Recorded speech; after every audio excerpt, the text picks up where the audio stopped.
بگفت گر با خدا باشی مخور غم،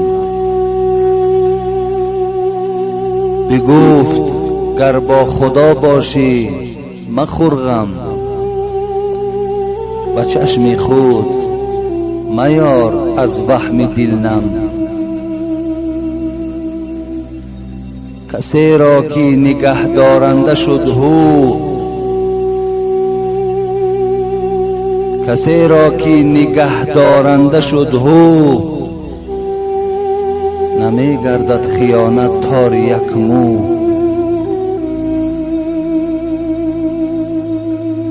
قال الله تبارک و تعالی یا ابن آدم ثلاثة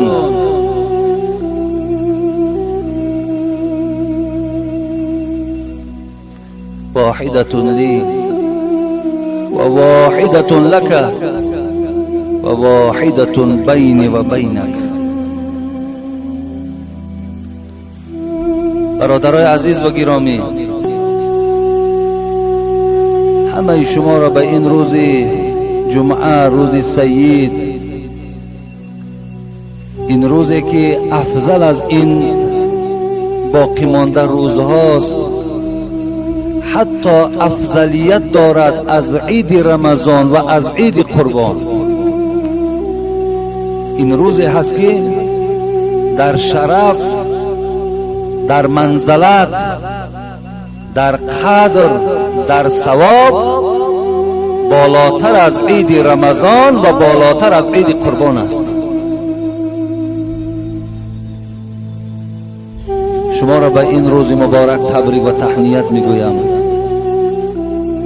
و از پروردگار خواهان او هستم که خداوند محبت این روز جمعه را، عبادت این روز جمعه را همیشه خدا در دل شما، در دل فرزندهای شما، در دل اولاد اجداد شما خداوند همیشه نگه دارد. و از پروردگار خواهان او هستم که خداوند همه آن جمعه هایی که از این بندگان تو ادا می شود خدایا قبول شو بگردانی. و خدایا فردای قیامت بندگان جمع می شوند در عرصات که محب نماز جمعه هستند، پیرو نماز جمعه هستند. خدایا فردای قیامت خواهش ما بندگان، امید ما بندگان این است که ما بندگانت را و همه آن بندگانی که این روز را احترام میکنند، این روز دوست میدارند، این روز را منتظرند، خدایا از گروه همان محبان روز جمعه سر بردارند. پروردگارا این ساعتها اجابت قبول است، اجابت دعاست. خدای مهربان ما را از جمله همونها کرد.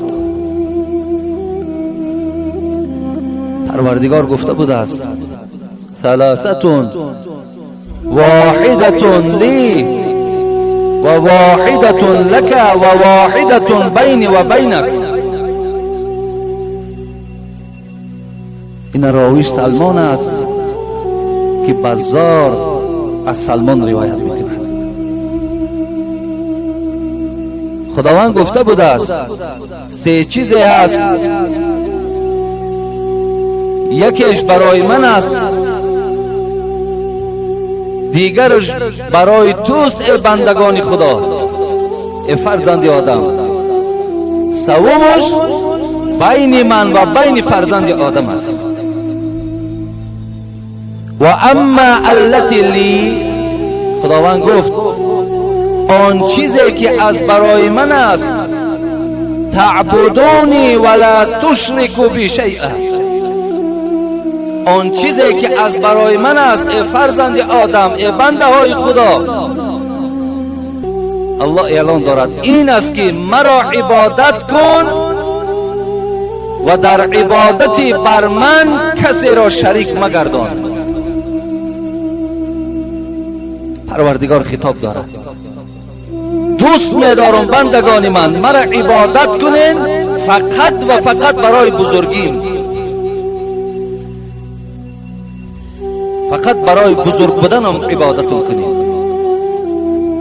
برای خاطر کسی برای نشان دادن چشمی کسی عبادت نکن.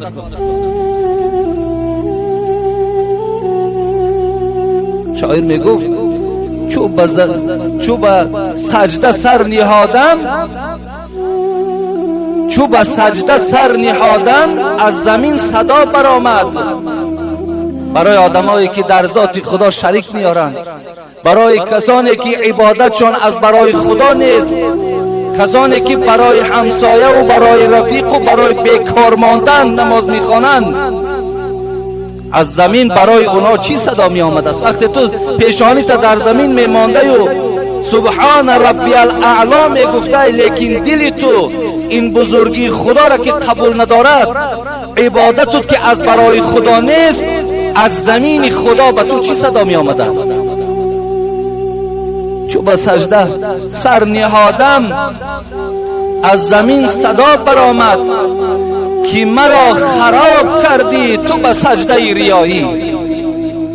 ای بنده خدا، سرت بردار در من سجده نکن، زیرا سجده تو سجده ریایی است، سجده تو از برای خدا نیست. برای همین سرت بردار که تو مرا خرابم کردی، تو مرا افگارم کردی. سبحان ربی الاعلا میگوی باید وجود تو را ترس فرا گیرد، باید تمام وجود تو نرم شود، ملایم شود که تو کی را سجده داری؟ همون پروردگاری که تو را نظارت دارد، تو را نگاه دارد. تو چگونه خم میشوی، چی نیت در دل میگذاری، همشه پروردگار همشه میدونه. پروردگار گو یکم چیزی که برای من از این است که مرا دوست دار، مرا محبوب خودت گردان. در اولی بار پیش از پدرت، پیش از مادرت، پیش از امام خطیبهات، پیش از یار و رفیقات مرا دوست دار. از من بترس، همه کاری که داری فقط و فقط از برای من بکن. پروردگار هم تا گفته است یگان عبادتت، بنده خدا، یگان عبادتت بغیر رازگی من نباشه. حالت نماز در چی نماز میخونین؟ حالت موعظه ده. حالت موعظه وقتی نماز خواندن نیست، وقتی گوش کردن است. امر معروف واجبه، تحیه مسجد مستحب خواندن.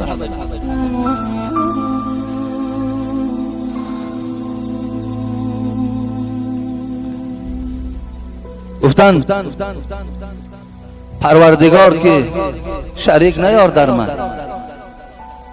در من شریک نیار. هر عبادتی که میکنی از برای من بکن، فقط و فقط برای رازگی من بکن. این برای تو فایده آوری در آخرت است. و اما التی لک، ببینید یکم چیزی که ما فهمیدیم، آن چیزی که برای خدا بوده است چی بوده است؟ همین بوده است که ما عبادت عامل خاص برای خدا کنیم، برای نمایش نکنیم، برای گفتی حاضره اصطلاح های حاضره برای رکلام نکنیم، فقط و فقط برای خدا کنیم، برای نشان دادن نکنیم. دوم، و آن چیزی که از برای توست، فما عملت من عمل الا جزیته به. خداوند گفت آن چیزی که دویم چیزی که برای تو از ای بنده خدا، هر عملی که میکنی من در عمل تو موافق عملت جزات میتونم، موافق عملت پیشگاه خدا. عمل خیر کردی پاداش خیر است، عمل ناجور کردی ناخوب کردی پاداش بد منتظر شد. و اما التي بین و بینک، اما آن چیزی که خداوند فرمود بین من است و بین توست، اون چی است؟ پروردگار گفت فعلیک الدعاء والمسئله فعلی استجابه والعطا. سیوم چیزی که بین من و بین توست ای بنده خدا این است که تو دعا کن، بپرس